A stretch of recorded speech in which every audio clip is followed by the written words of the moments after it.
Hello, my beautiful souls, my warriors of light, my companions on this journey of becoming. I welcome you with all my heart to this safe space where healing begins, where stories breathe, and where pain transforms into power. Before we begin, I want you to pause for a moment, take a deep breath, close your eyes for a second, and just feel your heart beating. That rhythm, that pulse, that miracle inside your chest is proof that you're still here, that you have survived every single storm that tried to break you. And because you are still here, there's still purpose left in your story. So welcome to this moment of reflection. Welcome to this journey of rediscovering yourself. If at any point these words touch your heart, please subscribe to this channel, share this message with someone who might need a little hope today, and remind them they are not alone. You see, we live in a world full of noise, full of expectations, full of people who sometimes forget the beauty of being kind. And as you walk this path called life, you'll meet many people. Some will lift you, some will love you, and some will silently destroy you, piece by piece. The hardest lesson you'll ever learn is that not everyone you lose is a loss. Sometimes letting go is the most beautiful form of self-love. We often think strength means holding on tightly, but true strength lies in knowing when to release, when to step back, and when to say, enough. I learned the hard way that not everyone deserves a seat at your table. Some come just to eat, few come to share. Some clap when you fall because your pain feeds their ego, and some pretend to love you but secretly envy the light within you. That's why today I want to talk about something very real. The 3 types of people you must delete from your life. Not because you hate them, but because your peace, your growth, and your purpose are too precious to be wasted on people who do not value them. These 3 types of people are like invisible chains that keep you from flying. They keep you small, doubtful, and tired. But the moment you recognize them and let them go, you begin to breathe again, freely, fully, fearlessly. 1. The constant complainers. Oh, these are the ones who see the glass half empty, even when it's overflowing. They are the ones who wake up every day and find something to blame, something to hate, something to cry about. They complain about their jobs, their friends, their family, the weather, the world, and eventually about you. They carry a storm wherever they go, and if you stay close long enough, their storm becomes your climate. They talk about how life is unfair, how luck never favors them, how everyone else has it easier. And at first you try to help. You try to comfort them, fix things for them, offer advice, offer love. But soon you realize they don't want solutions, they crave sympathy. They feed off pity like oxygen. You can spend years trying to pour positivity into their emptiness, but they will still find a reason to drown you in their negativity. I remember meeting people like this. They wore sadness like an identity. And when I smiled, they asked, "What's there to smile about?" When I dreamt, they said, "Be realistic." And when I rose, they whispered,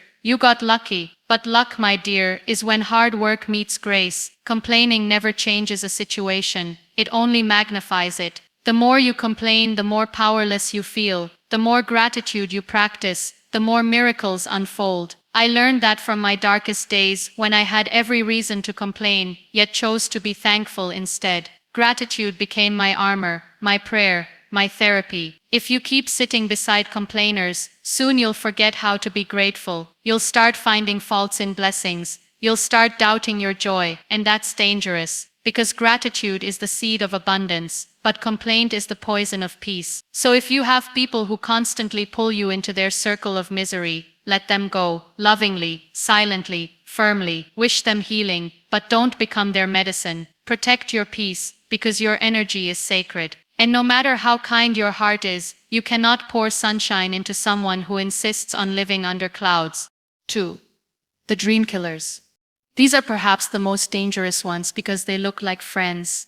They come disguised as realists, advisors, and well-wishers. They smile at your dreams but secretly pray for your failures. The moment you tell them your goals, they say, "Are you sure?" The moment you share your passion, they say, "That's not practical." The moment you start flying, they whisper, "Don't fly too high, you might fall." Dream killers wear masks of concern, but deep inside they are scared. Scared of your courage, scared of your progress, scared of what your success reminds them of, their own unfulfilled potential. You see, they gave up on their dreams long ago, and now they can't stand to see you chase yours.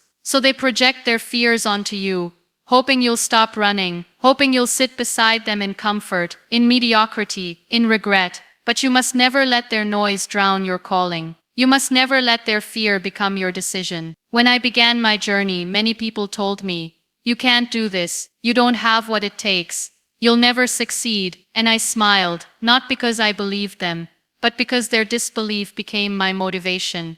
Every "you can't" became my "I will." Every doubt became fuel for my determination.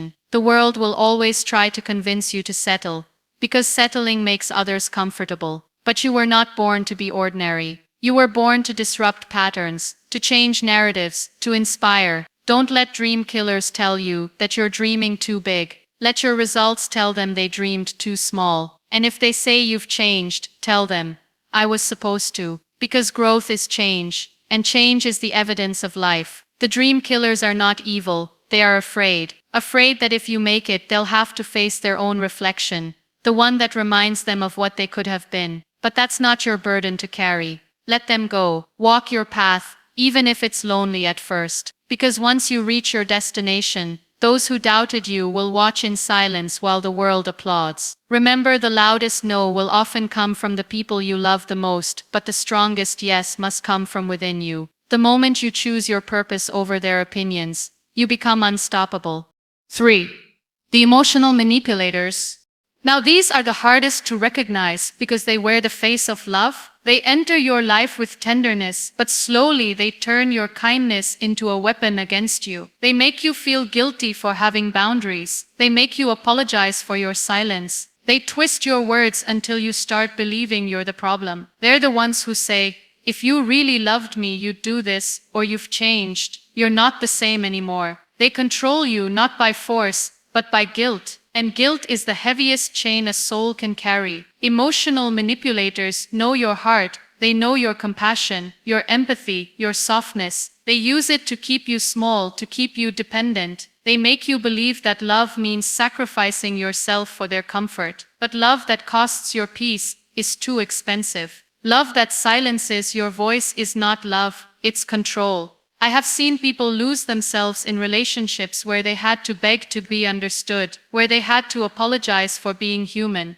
You don't have to stay in places that constantly make you doubt your worth. You don't have to keep proving your loyalty to people who question it at every step. If someone truly values you, they will never make you feel like you're too much or not enough. They will love you in a way that brings peace, not pain. Emotional manipulators will make you feel small so they can feel powerful. They will drain you slowly until one day you wake up and realize you no longer recognize the person in the mirror. That is when healing begins, the day you choose to walk away. Walking away doesn't mean you stop loving them. It means you start loving yourself. It means you've decided to stop bleeding for people who never offered a bandage. You deserve love that liberates you, not love that limits you. You deserve peace that feels like home, not a battlefield. And I know letting go hurts deeply because manipulators make you believe you'll fall apart without them. But let me promise you, the day you let them go, you'll breathe differently. You'll laugh again. You'll sleep peacefully. You'll realize that you never needed their approval. You only needed your own permission to be free.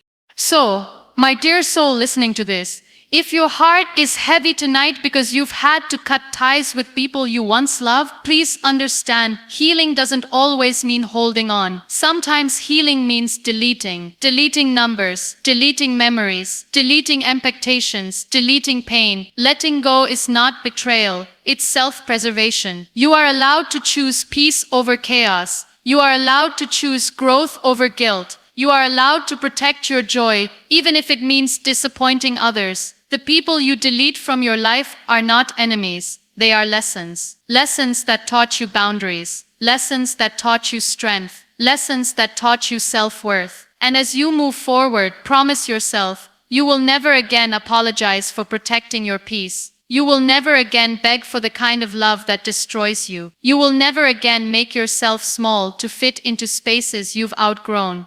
There is so much beauty waiting for you once you let go of what hurts. There are new faces, new smiles, new dreams waiting to meet you. You cannot attract light while holding on to darkness. You cannot receive new blessings while clinging to old pain. Letting go is not the end. It's the beginning. The beginning of a life where you can finally breathe freely, where laughter feels real again, where love doesn't hurt anymore. Life is not about the number of people who walk with you. It's about the quality of souls who lift you when you stumble. Surround yourself with those who celebrate your success without envy, who guide you with love, who remind you that you are enough just as you are. The right people will never make you doubt your worth. They will mirror it back to you until you start believing it yourself. So tonight, as you listen to these words, promise yourself you will choose peace, you will choose growth, you will choose yourself. Because the world doesn't need another person who is drained and broken, trying to please everyone. The world needs someone who is whole, authentic, and alive. Someone like you. Protect your space like it's sacred, because it is. Delete what drains you, delete what doubts you, delete what manipulates you. And watch how your world begins to change. Watch how light begins to enter the spaces where darkness once lived. Watch how happiness slowly returns when you stop chasing those who never cared to stay. And when you do, don't feel guilty. You are not heartless. You are healing. You are not selfish. You are learning to survive. You are not cruel. You are choosing yourself, maybe for the first time in forever. And that, my dear, is something to be proud of. You've spent years loving others. Now it's time to love yourself back to life. Thank you, my beautiful soul, for being here, for listening, for feeling. If these words resonated with you, please subscribe to the channel. Share this message with someone who needs strength today. And remember, your life is your responsibility, your peace is your priority, and your love is your power. Delete what dims your light and never apologize for shining, because the world needs your light more than you'll ever know.